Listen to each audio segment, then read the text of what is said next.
Hello and welcome to Malt Box, the non-chill filtered whiskey blog. I'm Andy and this is Whiskey Review 118. Now, first things first, I hope you guys can see me okay because I'm experimenting a little bit with equipment. My camera that I use is a little bit outdated, so I'm actually using my iPhone. So this could go terribly or really well, we'll see. What I have for you today is a sherried Highland whiskey. It's from a distillery that has become synonymous with high quality sherried bottlings. I've already reviewed their 18-year-old, their 15-year-old and their 8-year-old. It's this, the Glendronach 12-year-old. And there it is. Very fetching, sort of, what would you describe that as? Red, copper, claret? I don't know. So, the 12-year-old, as it sounds, is a 12-year-old single malt Scotch whisky. Glendronach is a Highland distillery.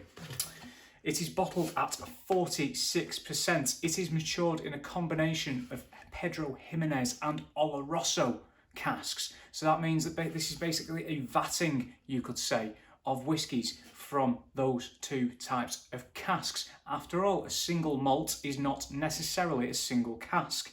Distilleries have to produce a lot of whiskey, and the way that they do that is they blend their own whiskies together. Hit the tube, never mind. So, the 12-year-old has been out for a number of years.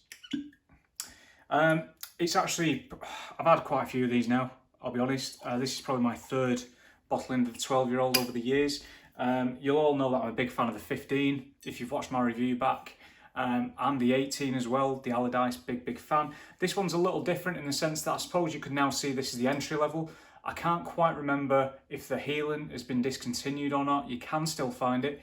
However, this 12-year-old will set you back at an RRP of roughly £40. You can find it a little bit cheaper on offer sometimes. However, its general RRP is 40 quid. So you've already got there 46%, heavily sherried. One thing I've not yet mentioned is that this is natural colour. And there is that colour. Nice kind of coppery note in there. Obviously not as dark as the 15, or the 18.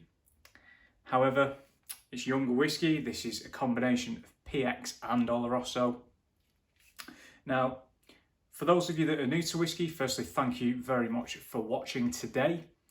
12 years old means that the youngest component whiskey in this bottling is 12 years old. It is not an average age, therefore the youngest spirit in this bottle is 12 years old.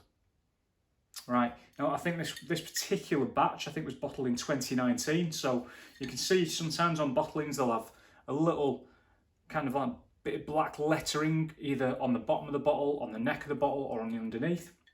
And this particular bottle was bottled on the 4th of November 2019, if you really want to know, at 7 minutes to 9 in the morning. Now, the only reason I mention that is another thing with whiskey. There is sometimes batch variation. However, master blenders are absolute experts at their craft. That is how you have consistent bottlings like the Glenfiddich 12, the Glenlivet and things like that, and they don't tend to vary. However, sometimes you will find very slight differences between two bottlings, and that will come down to slight differences in batch variation. Sometimes quite interesting to do a bit of a comparison. Back to this specific bottling anyway. So again, 12 years old, natural colour, 46%, some nice legs running down the glass there. On the nose, what have we got? Oh yeah. Lovely, spicy note there straight away. You've got caramel, you've got coffee, you've got spice, you've got chocolate, and for me, you've also got some orange peel as well. You could combine that orange and chocolate note together, arguably, because they are in there quite close together. What have you got there? A Terry's chocolate orange. There's something Possibly maybe a little bit of licorice in there now as well. Some red berries. And a lovely kind of ginger cake note as well in there. Very, very pleasant nose indeed. It really, really is. And I've got to say, I mean, Glendronach, they're up there. They really are up there. Possibly one of my favourite distilleries, full disclosure. However, as always, I do give each whisky a review on its own merits. If it's rubbish, I'll tell you. If it's not, I'll tell you that as well. One thing that I do need to tell you, I've already made a mistake. I have. Shockingly enough, for those of you that watch my videos, you probably know by now that, you know, I might make a few of them along the way. I'm an amateur. You know, I don't make notes. I probably should, but I don't. I said that this was bottled at 46%. It's actually not, guys, so sorry about that. It's bottled at 43. I had a bit of a brain fart just then. So hopefully you can see there if the autocorrect of my iPhone works. I don't know if it will, but basically 43% is what we're looking at here. So I do apologise, guys. We're all, you know, we're all chill. It's fine. We're all various stages of our whiskey journey. You know, it's fine. We're all good. So I'm going to go back onto the palate now from the nose. Again, a lovely, lovely nose on this. Really is.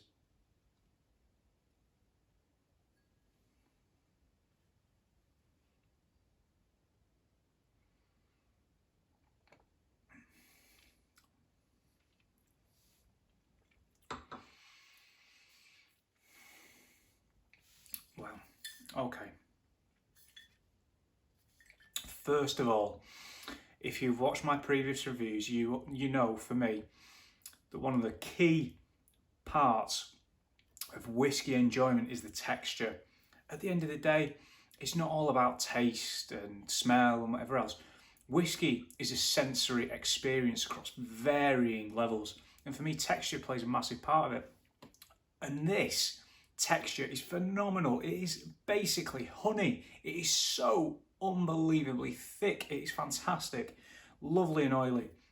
And speaking of honey, right up there at the front of that, I'm getting a lovely kind of honey on toast note, like brown toast, butter, honey. We've got some of that coffee again. We've got some of those spices again going into the finish. Arguably some citrus in there again, probably orange for me rather than lemon or lime. There's brown sugar as well. And again, there is some chocolate. The finish, I'll go back because I've been talking for that long, that the finish is completely gone by.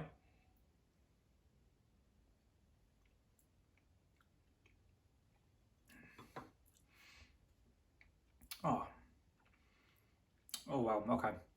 Very, very sweet. I've only just noticed how sweet it really is now that I've gone back. Very, very sweet, very cloying almost. However, I think that spice note and that slight hit of citrus in the coffee might actually balance it out a bit. And speaking of coffee, there's a slight bitterness going into the finish. It's warm, it's silky, it's creamy, it's spicy. It's lovely. It really is. The Glendronach 12, if you've not already tried it, seek it out, give it a go. If you don't want to buy a full bottle, get a sample, readily available. Ask a mate if they've got a bottle of it. But I think for me, this has to be up there with one of the best value 12-year-olds on the market. It's a great, great little whiskey. And I think it belies its age a little bit. And I think as well, when you compare it to other 12-year-olds from other distilleries that may not be quite as, I don't know, what's the word you use? Prestige, I guess, is probably a loose phrase that you could use. If you look at some of your standard bottlings that you get in the supermarket and things like that, sort of from your Diageo or Pernod Ricard stables, this is just, it's night and day. It really, really is. Glendronach's spirit is of such good quality, and they've got such a good cask management program that even their sort of entry-level 12-year-old is just a joy to have. It really, really is. So guys, with that, I'm going to box it off. See you soon.